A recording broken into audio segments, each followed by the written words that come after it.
Okay, let's unpack this. Imagine a place so integral to a culture that there are more of them than cars, or even one that has traveled to the stars. Today, we're plunging into the fascinating, surprisingly universal world of heat bathing. Hmm. We're embarking on a deep dive into the history, culture, science, and, well, the sheer unexpectedness of saunas, banyas, hammams, and sweat lodges right around the globe. It's a huge topic. It really is. From their ancient origins, millennia ago, Yeah. right up to modern innovations. From sacred rituals to high stakes diplomatic negotiations, and even to extreme and sometimes pretty tragic competitions, we'll explore humanity's enduring, often profound relationship with heat and sweat. And our mission today is really to give you, our listener, a shortcut to being truly well-informed about this multifaceted phenomena. We'll distill the key nuggets of knowledge and insight, connecting historical practices to contemporary uses and exploring the fundamental why behind this enduring human fascination. Right. You'll discover how the core concept of heat and steam has been reinterpreted across millennia and continents, evolving to meet diverse needs, from, say, spiritual purification to physical recovery, and even becoming a surprising tool for international diplomacy. It's amazing. Ultimately, this practice is far more than just sitting in a hot room. It's really a mirror reflecting human beliefs, societal structures, and our constant quest for connection and well-being. Okay, so to really understand this global story, we have to turn back the clock, way back. The practice of using heat and steam for bathing isn't a modern invention by any stretch. It dates back at least several millennia. Thousands of years. And while we find traces of these traditions in countless places across the ancient world, Russia and Scandinavia are particularly notable hotspots, which interestingly remain epicenters for this tradition even today, though its influence has now spread globally.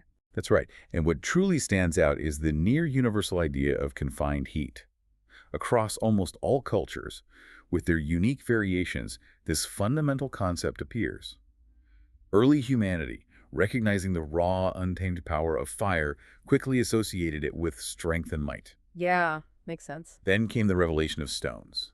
Their incredible ability to store and radiate heat was often seen as nothing short of magical, a way to tame and master fire's inherent energy and hold it within a contained space. And this wasn't just about warmth, it quickly took on a deeply spiritual dimension. Think about it.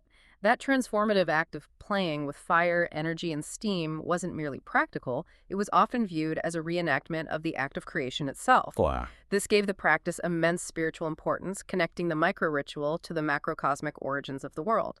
The hot, dark, and often humid environment found within a sweat tent, a traditional hammam, or even a drier sauna, was frequently likened to a woman's womb, or even Mother Earth herself, a profound place of birth, rebirth, and renewal, both physically and spiritually.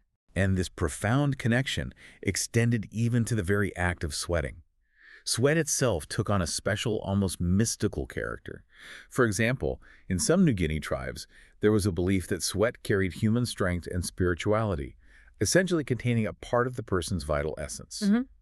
Really? Yeah, and this isn't an isolated belief. The link between physical cleanliness and spiritual divinity is a recurring theme across many cultures, further reinforcing the sacred dimension of these heat-bathing practices. Absolutely. The early rituals and beliefs woven around sweat are truly captivating and show just how deeply ingrained these practices became.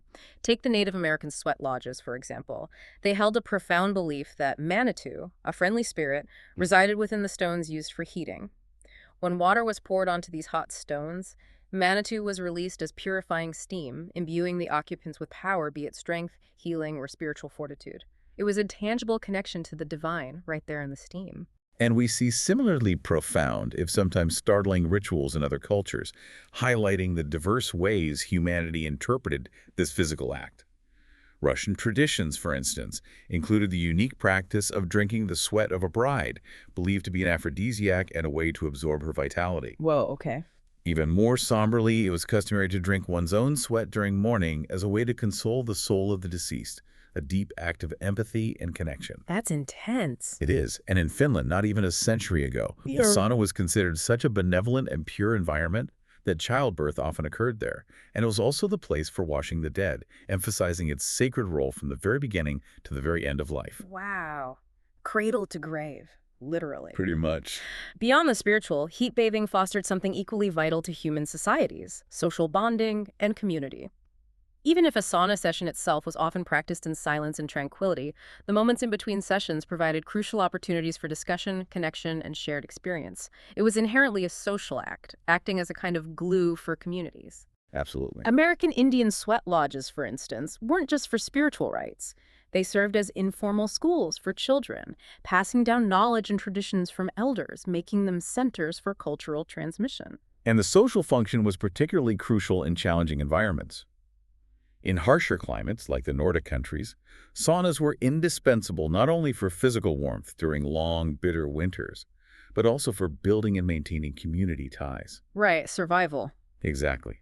Similarly, in the Middle East, hammams often held unique significance for women, sometimes being the only public place they could truly socialize, making them vital communal hubs for connection and exchange. The only place. That's quite something. It is. This deep sense of unity is beautifully encapsulated in a Russian proverb. If there are few banyas, we live in unity. But if too many, we are alone as we won't see each other. It underscores the idea that these shared communal spaces are essential for collective well-being and social cohesion. So, the key insight from these ancient roots is clear. Heat bathing is a fundamental human practice, almost universally linked to the sacred, to renewal, and to the very fabric of community, adapting its form but rarely its core purpose across diverse cultures. Well put. From the intimate warmth of ancient sweat lodges and communal tents, let's step onto the grand stage of classical antiquity. The Greeks certainly had a passion for baths. Homer's Iliad frequently mentions this, suggesting early structures with hot air rooms heated by fire or hot stones. Mm-hmm. These early Greek baths were integrated into various life occasions, birth, marriage, funerals, showing their societal importance. But what's interesting is that while they initiated the movement, their structures never quite reached the monumental scale that the Romans would later achieve. It was a precursor, a foundation for something truly enormous. Right, building on that Greek foundation, the Romans truly magnified the concept of public bathing. Roman baths, or balneum, existed at least 200 years before Christ, but it was the Roman Empire that pushed the practice and construction to an unprecedented extreme.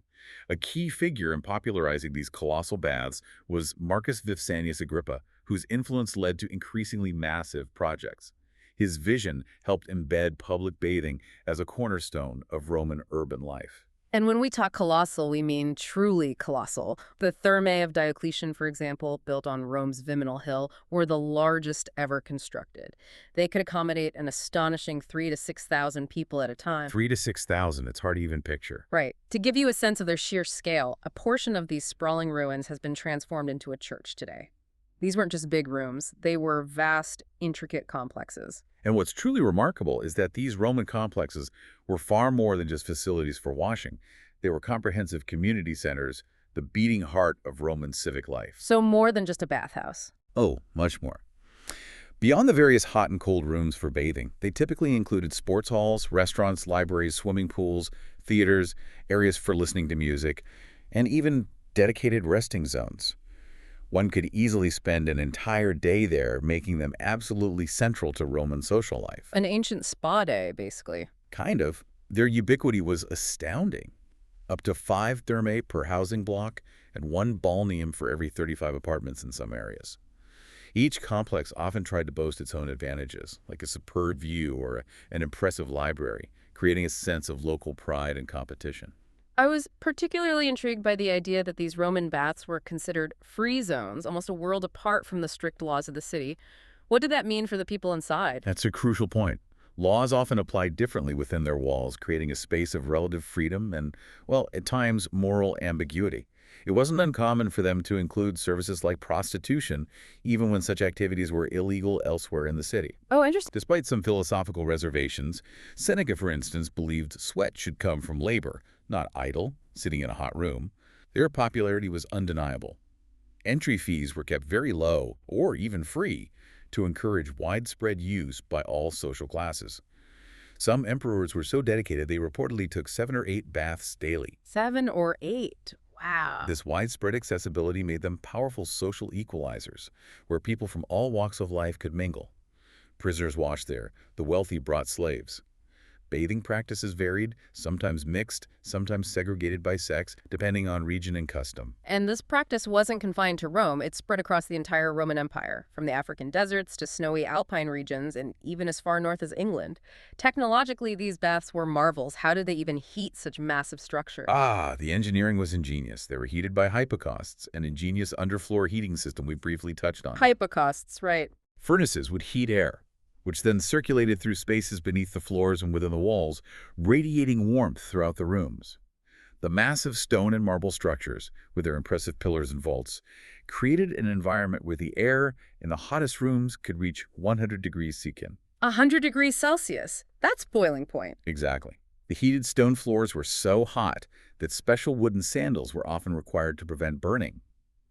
Maintaining these temperatures could take 2 to 3 days, but since they operated continuously, it wasn't an issue. Okay. And to supply the vast quantities of water needed, elaborate aqueducts crisscrossing the empire were a testament to Roman infrastructure, bringing water even to arid regions.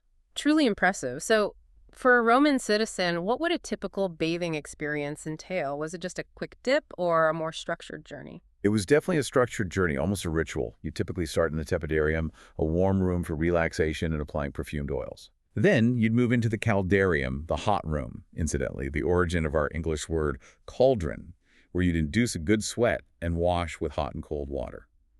For even more intense heat, there was the laconicum, the hottest room, where stays were typically short. Got it. Finally, you'd cool down and rest in the frigidarium, the cool room, often with an icy plunge pool. After this physical purification, it was common to engage in the cultural activities offered within the complex, like visiting libraries or watching shows. A whole day's entertainment, really. Absolutely. But, like all empires, the Roman era eventually came to an end, and with it, the grandeur of these baths faded.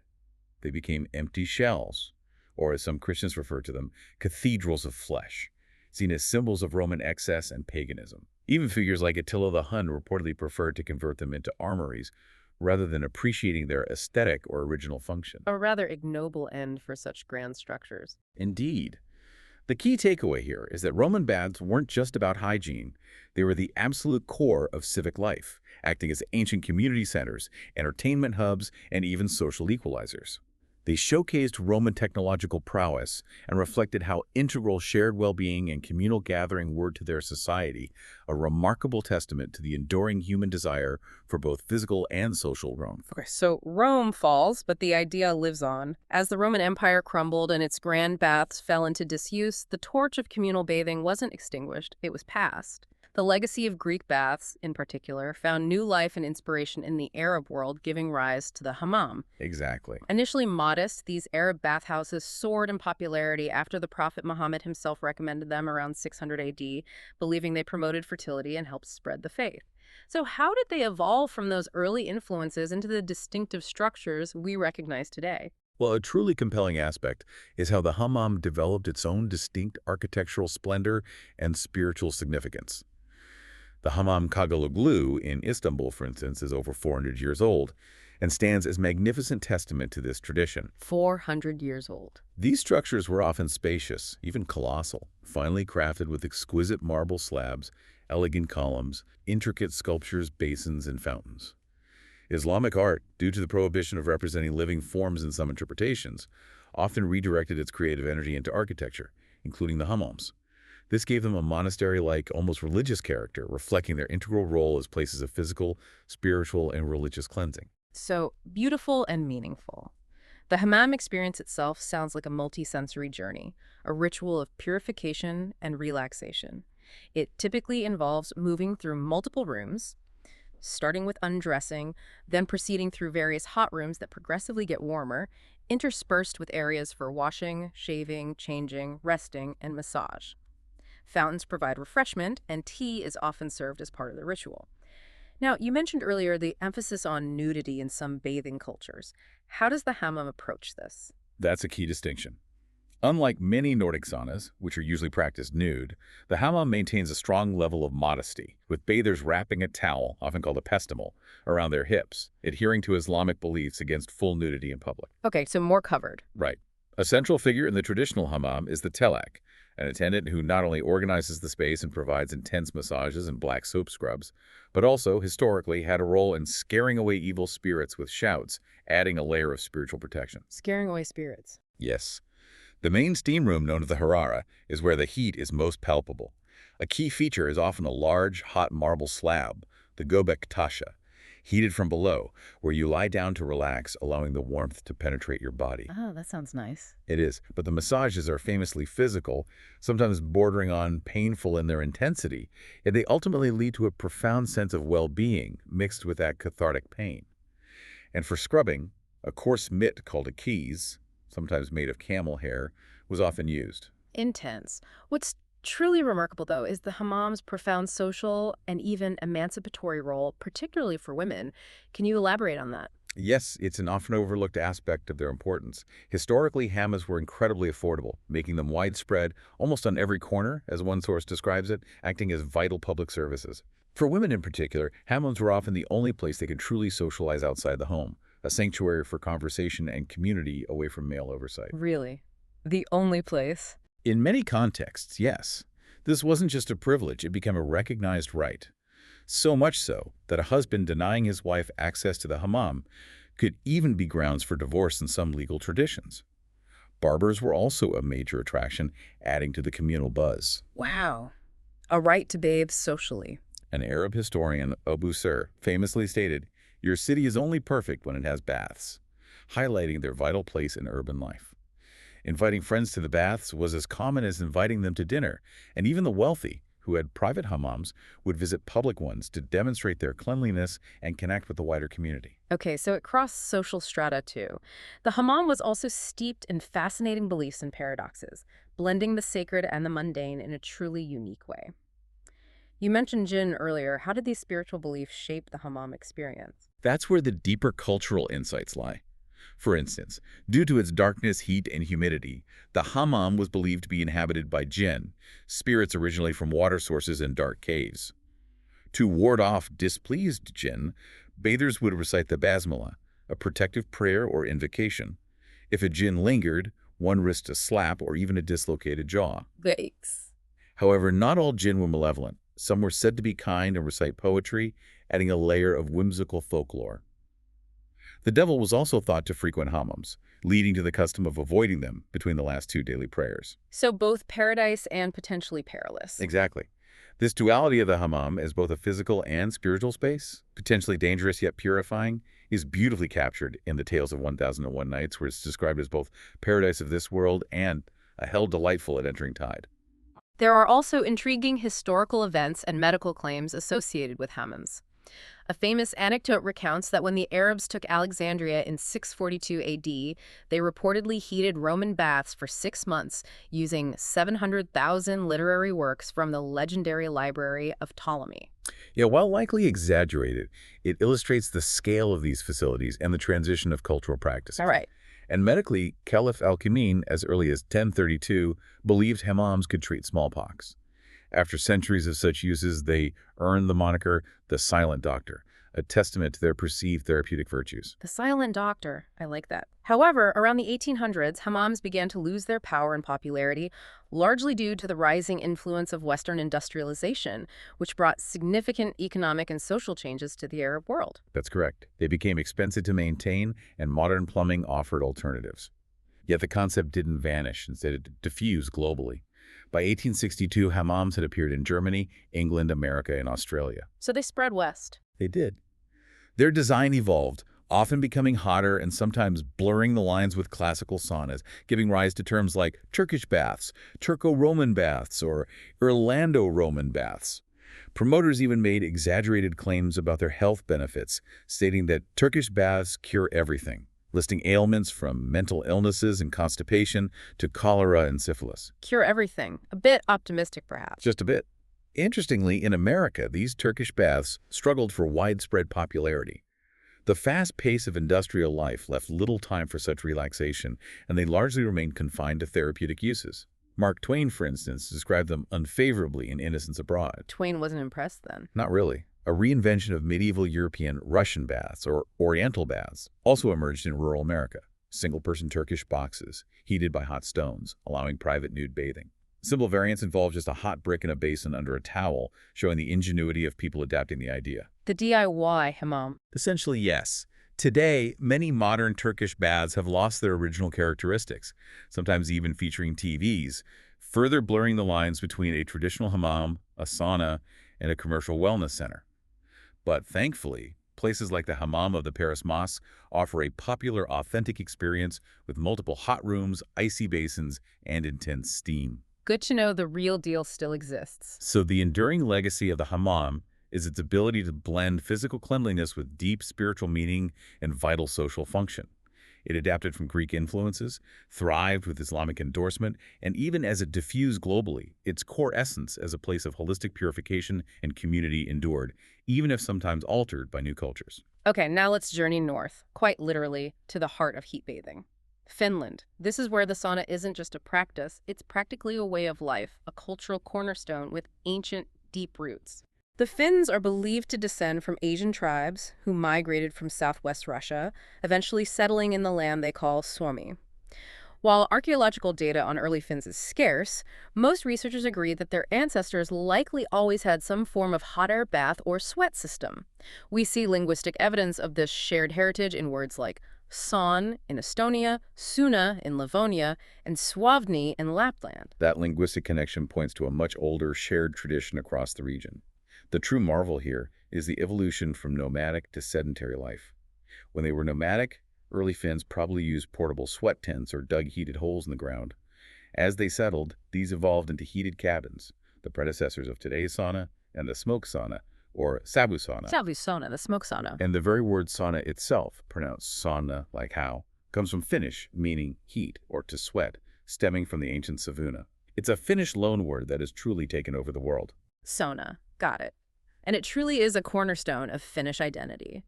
Finland, a nation of just over 5 million people, boasts an estimated 2 million saunas. Yes, more saunas than cars. It's an incredible ratio. For many, it's almost a religion. The concept of loili, the steam that rises when water is thrown on hot stones, is especially sacred, distinct from ordinary steam, embodying the very spirit of the sauna. Loyalty is key. A Finnish proverb perfectly illustrates its importance. If a person is not cured by tar, by spirits, or by the sauna, then that person will die.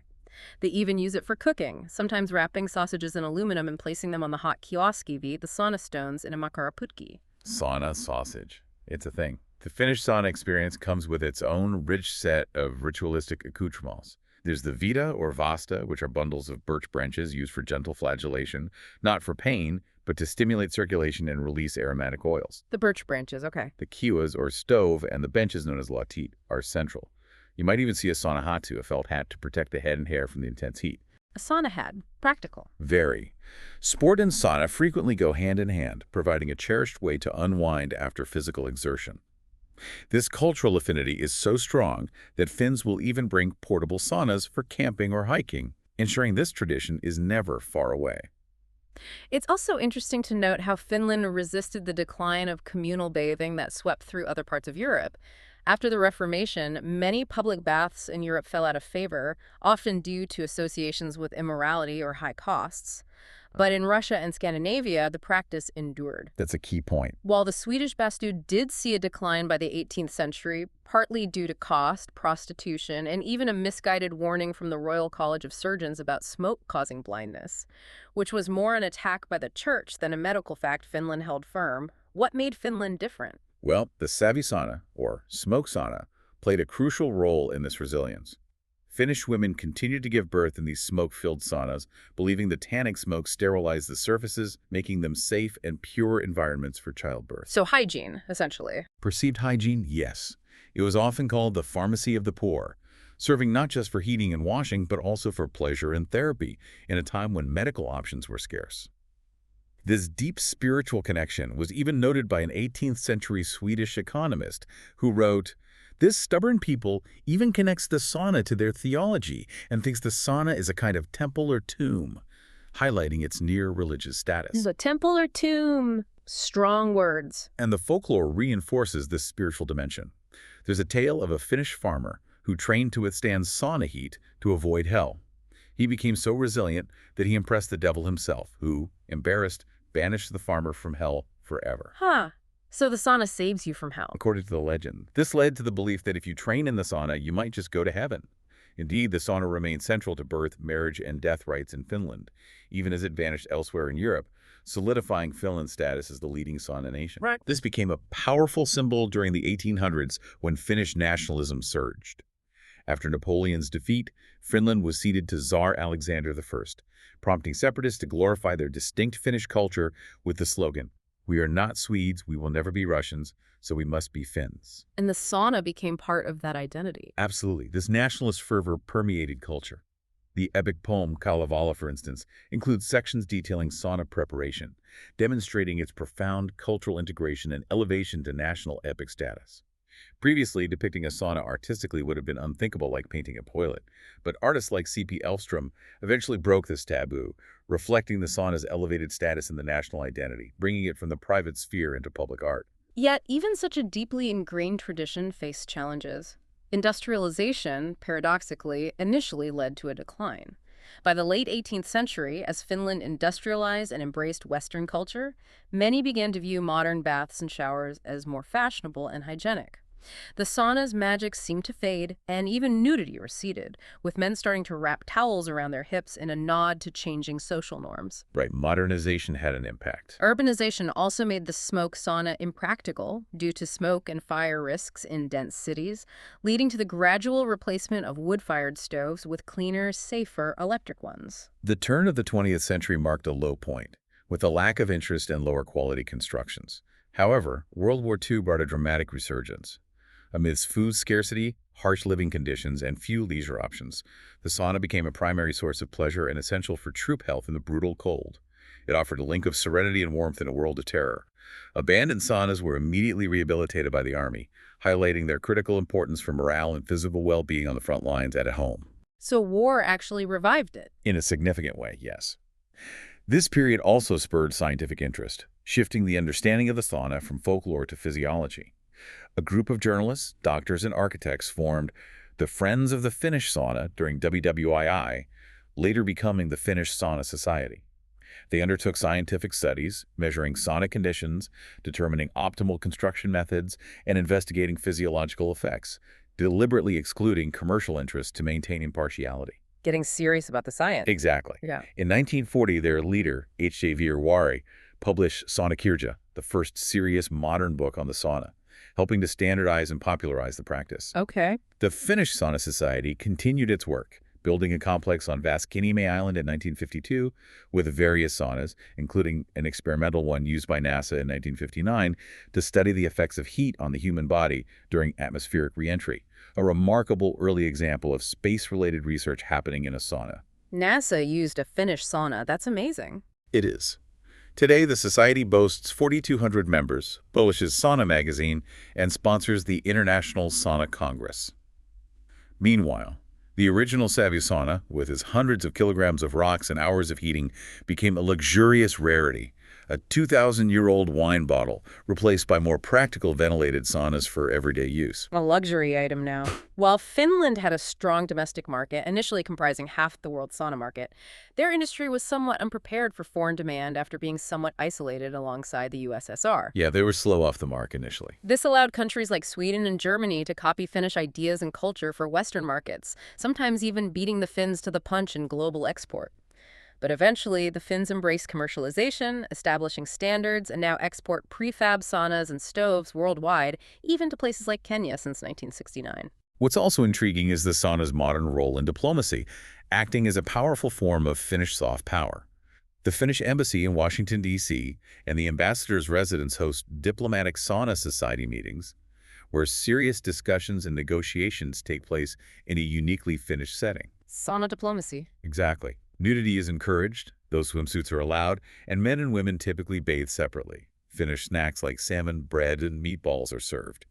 Americans in particular appreciate this informal setting, finding it a refreshing departure from traditional diplomacy and especially valuing Finnish insights on Russia. A very Finnish way to negotiate. To truly appreciate the Finnish sauna and its deep cultural ties, it helps to understand a bit about their unique language. Finnish, or Suomi, is a Finno-Ugric language, meaning it's part of a distinct language family from most of its European neighbors, which makes its structure and sounds quite unique. Very different, yeah. The word sauna itself, as we mentioned, is pronounced sauna, not sauna. It's an agglutinative language, which means words are built by stringing together many suffixes, almost like adding beads to a chain, to convey complex meanings that might take multiple words in English. Words can get very long. This distinct linguistic identity also speaks to the enduring, unique nature of Finnish culture, where the sauna holds such a special place. The key insight from Finnish sauna culture is its unparalleled integration into national identity. More than just a bathing practice, it serves as a spiritual sanctuary, a social hub, a symbol of resilience, and even a tool for modern diplomacy, proving how deeply a seemingly simple ritual can define a nation. Okay, from the quiet spiritual warmth of the Finnish sauna, we cross the border into Russia, where the banya holds an equally robust and ancient history, infused with its own unique intensity and folklore. The Russian banya, yes, Yeah. equally fascinating. One of the earliest accounts dates back to 1113 AD, when Apostle Andreas, during a mission among the Slavs, reported on their banya practices. He described a wooden structure, intensely hot, where people would sit nude and violently flagellate themselves with branches, only to then plunge into icy water. To him, practiced daily, it seemed more like torture than bathing. Sounds pretty extreme from an outsider's perspective. The banya is deeply woven into Russian history, often with dramatic tales. Princess Olga in 945 AD used the banya in a grim act of vengeance, inviting Drevlian suitors who had murdered her husband, Prince Igor, into the bathhouse, only to lock the doors and set it ablaze. Whoa, okay, that's dark. It illustrates a darker side, yet highlights its significance. More prosaically, in 906 AD, Russian merchants in Constantinople demanded not just food and drink, but also access to baths as often as they wished, highlighting the importance of bathing even when abroad, demonstrating it as a non-negotiable comfort. A basic necessity for them. The term banya itself is specific to northwest Russia, but the practice of heat bathing was incredibly diverse across the vast empire. Southwest Russia saw baths inspired by Muslim and Roman traditions, while the North and Volga regions utilized hypocaust heating, that ingenious underfloor system we talked about earlier for the Romans. Right, the hypocaust pops up again. Central and eastern nomadic tribes, meanwhile, had portable baths remarkably similar to Native American sweat lodges. Simpler rustic versions, called laznomva, from lazit, meaning to crawl, were often dug into the earth or made from basic wood and straw. And for those without a dedicated banya, it was common to use a bread oven for a quick sweat after the baking was done. Talk about resourcefulness. Using the bread oven, fantastic. Just to clarify, there's a distinction between the black banya, which is the Russian equivalent of the Finnish sauna or smoke sauna, characterized by open fire heating with smoke filling the room before ventilation, The smoky one. and the white banya, which is the standard classic banya with a chimney, making it a cleaner, more conventional experience. The black banya is a more ancient, rustic, and intense experience. Got it. Black and white banyas. Regardless of the type, the banya represents a point of absolute consensus for all Russians, irrespective of their origin or status. It's more than just hygiene, it's deeply social and spiritual. And like other heat bathing traditions, it has its own resident spirit, Bannock. Ah yes, Bannock. This mischievous, often malevolent spirit, resembling an old man with hairy arms and long nails, was believed to haunt banyas, hiding behind stoves or under benches. Bannock would appear if displeased or disrespected, bringing a palpable sense of danger and awe to the experience. A banya ghost, essentially. Pretty much, legends recount Bannock's wrath. Torn skin, burned bodies, showers of hot stones and boiling water, or even toxic fumes for those who lied, made noise, swore, or engaged in sexual acts in the banya. Don't mess with Bannock. Definitely not. To protect oneself, rituals were crucial. Making the sign of the cross upon entering, maintaining good behavior, wishing Bannock a good bath, and frequent cleaning. It was customary to leave the third or fourth bathing round empty for Bannock, offering soap and vinegar, the birch branches used for flagellation, for his use. Leave him some soap and branches. Yes. Sacrifices were also made. A black chicken might be strangled and buried under a new banya, or salt thrown on the stove for the first heat, showing a deep respect and fear for this spirit. Wow. The banya was also a place of supernatural powers. Sorcerers were said to gather there, exorcisms performed, and futures told. These magical associations meant that major life stages, birth, marriage, death, often took place in the banya, with specific rituals performed to protect the souls of Russians during these critical transitions. It was seen as a threshold place between worlds. Indeed, the banya served as an ideal birthing place, with midwives not only assisting the mother but also performing rituals to keep Bannock at bay, ensuring the safety of mother and child. After childbirth, the mother would wash and flagellate herself with vinax, a symbol of purification and renewal. Right through life's biggest moments. Exactly. For marriages, it was believed that who sweats together stays together, with the bride's sweat even mixed with vodka or wine and poured onto the stones to produce steam, a powerful symbol of unity and passion. Bride sweat vodka steam.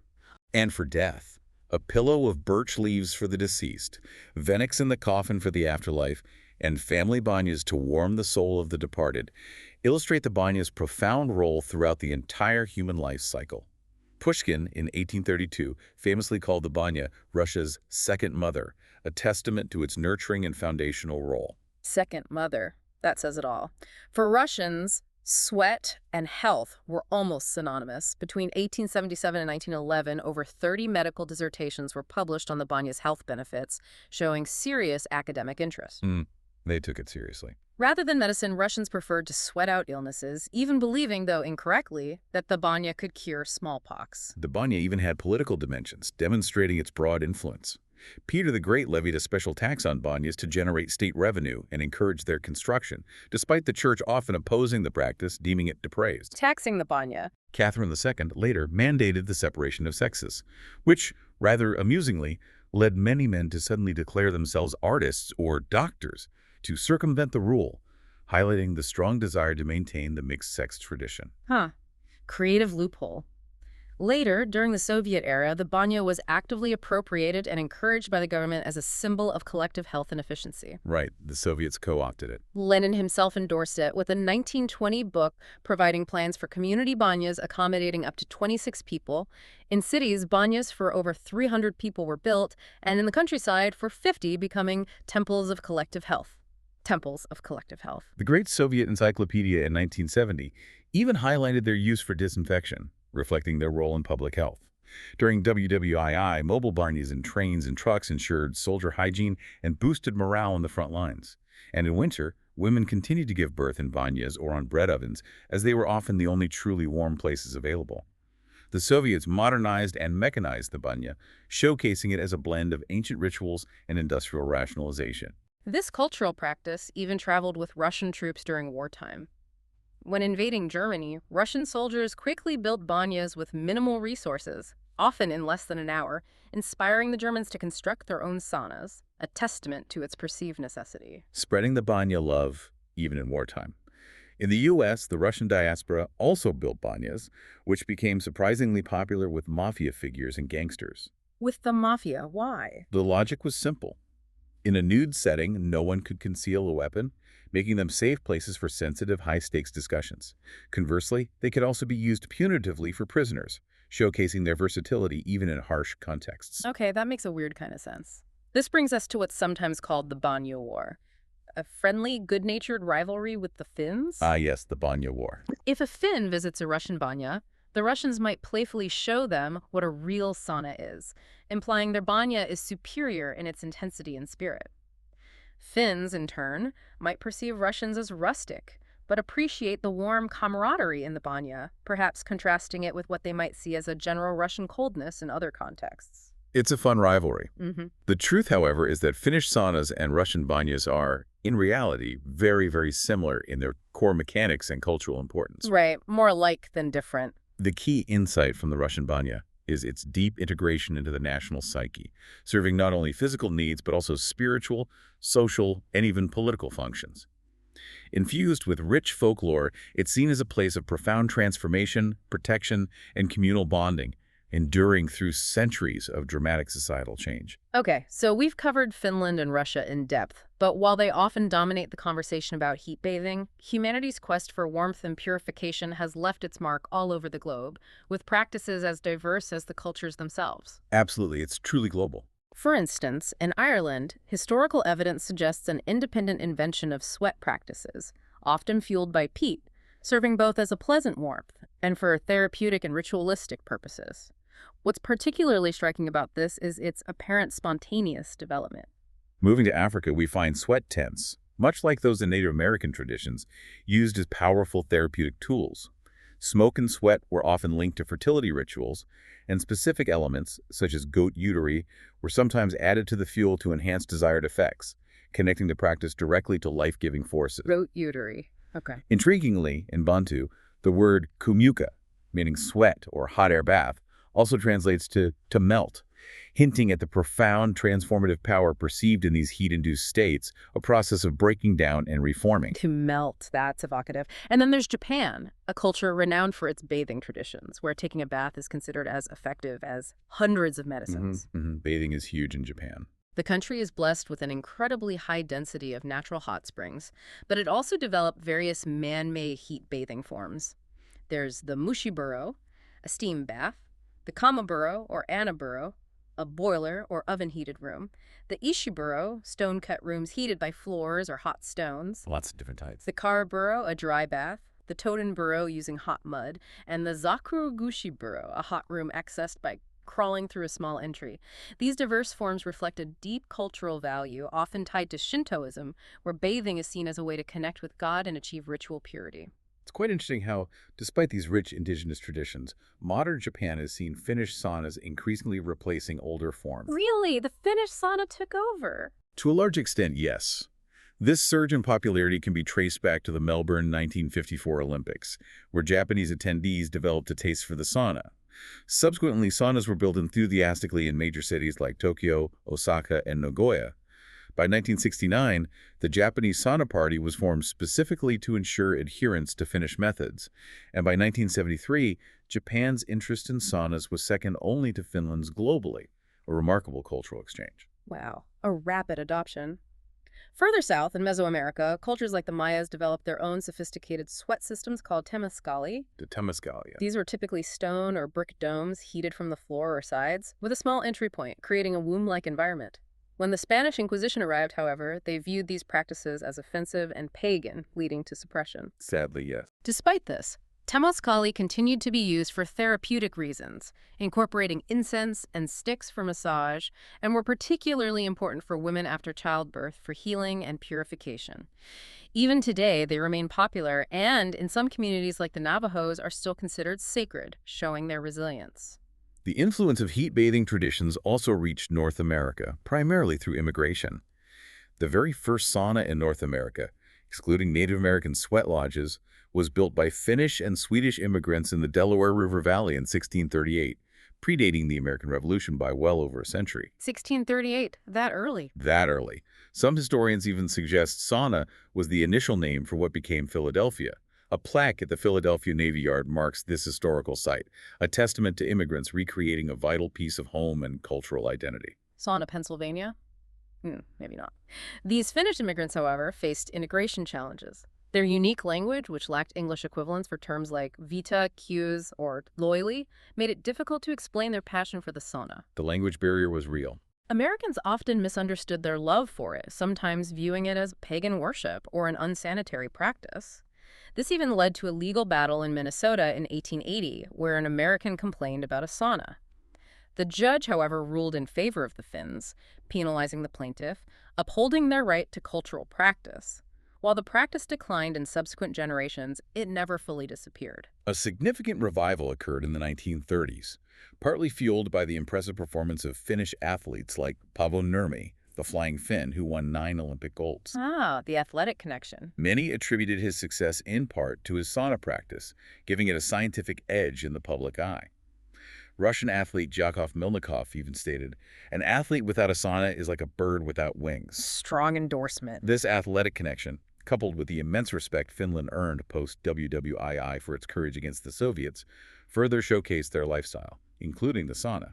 Even American presidents like Kennedy and Ford were known to enjoy saunas, bringing them into mainstream American awareness. However, this American embrace came with commercialization and, as purists noted, some deviances. U.S. companies like Viking Sauna saw sales skyrocket from 50 in 1961 to thousands by 1978. Big business. But purists, especially Finns, often lamented the changes. Insufficient or no stones for proper loyally infrared heating instead of traditional lower temperatures, concrete walls instead of wood, and excessive noise. Cultural transplantations are indeed difficult, and sometimes the essence gets lost. Yeah, something gets lost in translation sometimes. It's also worth noting the reemergence of Turkish boxes, single-person sweat boxes, a reinvention of medieval European Russian baths or Oriental baths, allowing private nude bathing.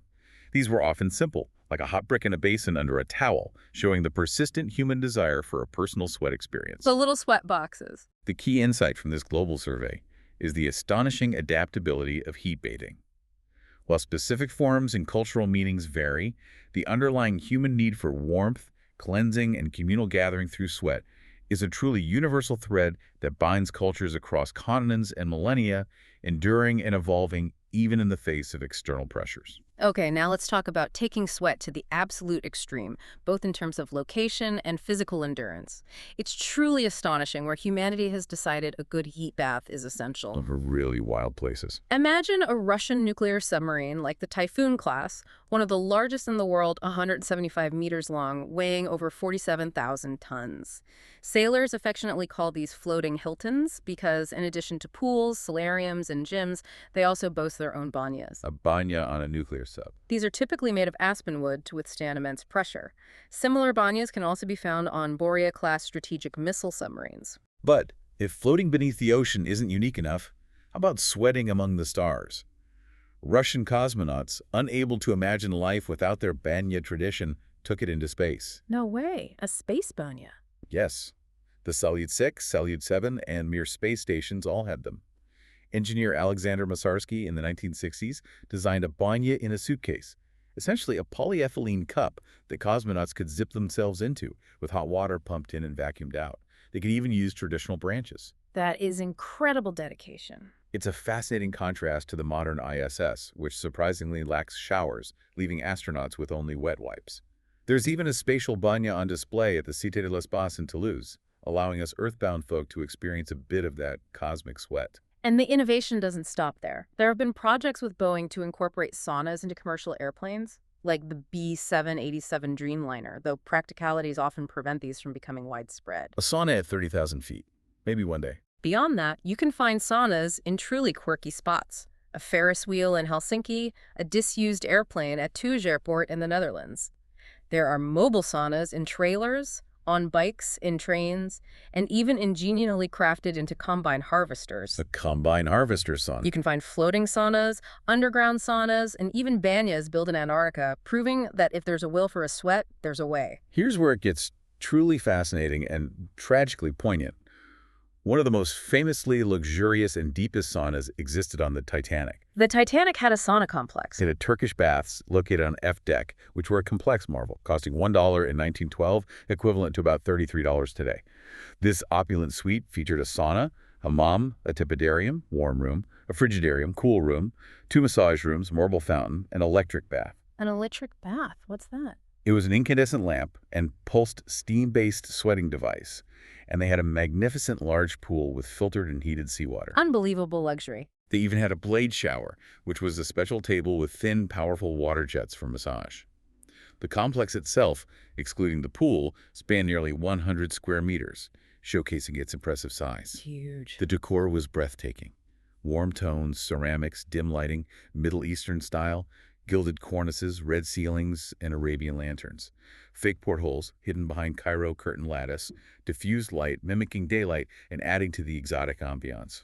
After a bath, passengers could relax in a room with couches, cushions, and teak chairs, enjoying drinks and even smoking. Just pure opulence. Passenger feedback was generally positive, though some, like Frederick Oakley Spedden, found the experience quite disagreeable, writing, "I hated something so much after his first and only visit." Huh. Not for everyone, then. What's truly remarkable is that robots exploring the wreckage, 3,800 meters deep, have found the Turkish baths in an exceptional state of preservation. Ceramics and lamps still intact, colors preserved. You can even experience a virtual reality tour through the Titanic Honor and Glory project. It's a poignant thought that it remains, inadvertently, the deepest sauna in the world. Wow. Preserved at the bottom of the ocean, other modern quirks include a Burger King The sauna, Burger King sauna. Seriously. apparently, and a tent sauna operated by the International Sauna Association and Japanese Sauna Society in Fukushima for 5 weeks after the 2011 nuclear disaster, aiding in decontamination efforts for workers.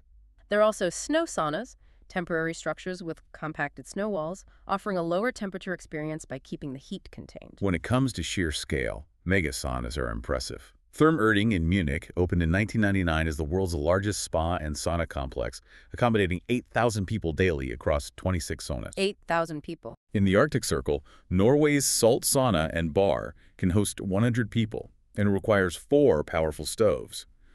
In 2016, Finland built an even larger temporary sauna for 300 people. The Finnish Naval Academy sauna, built in 1904, can hold 180 people and hold the record for 101 nationalities bathing together. And Tupasuila's Matasana is considered the world's largest smoke sauna, fitting 150 people. These are massive, but not all extremes are positive, and this brings us to a sobering chapter. The World Sauna Championships. Ah, yes, this is where it gets dark. Held in Heinola, Finland from 1999 to 2010, this was an endurance competition, immensely popular in Scandinavia and Russia, attracting competitors from up to 20 countries. Participants signed waivers due to the inherent risks, and the Finnish Sauna Society actively opposed it, believing the sauna should not be about competition, but rather about well-being and relaxation. They felt it went against the whole spirit of sauna. The format was brutal. Preliminary rounds led to finals where 6 men and women competed to stay in the sauna longest. For men, the starting temperature was an astonishing 110 degrees C, with half a liter of water poured onto the stove every 30 seconds. The winner was the last person to exit unassisted. Just hearing that makes me sweat. 110 Celsius. This pursuit of extremes culminated in a terrible tragedy in 2010. Russian finalist Vladimir Ledygensky and 5-time Finnish champion Timo Kakkonen collapsed after just 6 minutes in the final. Ledygensky tragically died of third-degree burns, while Kakkonen was seriously injured but survived, highlighting the extreme dangers. Just horrific. A terrible outcome. The investigation revealed that Ledygensky had used banned painkillers and ointments, a form of doping, to numb the pain.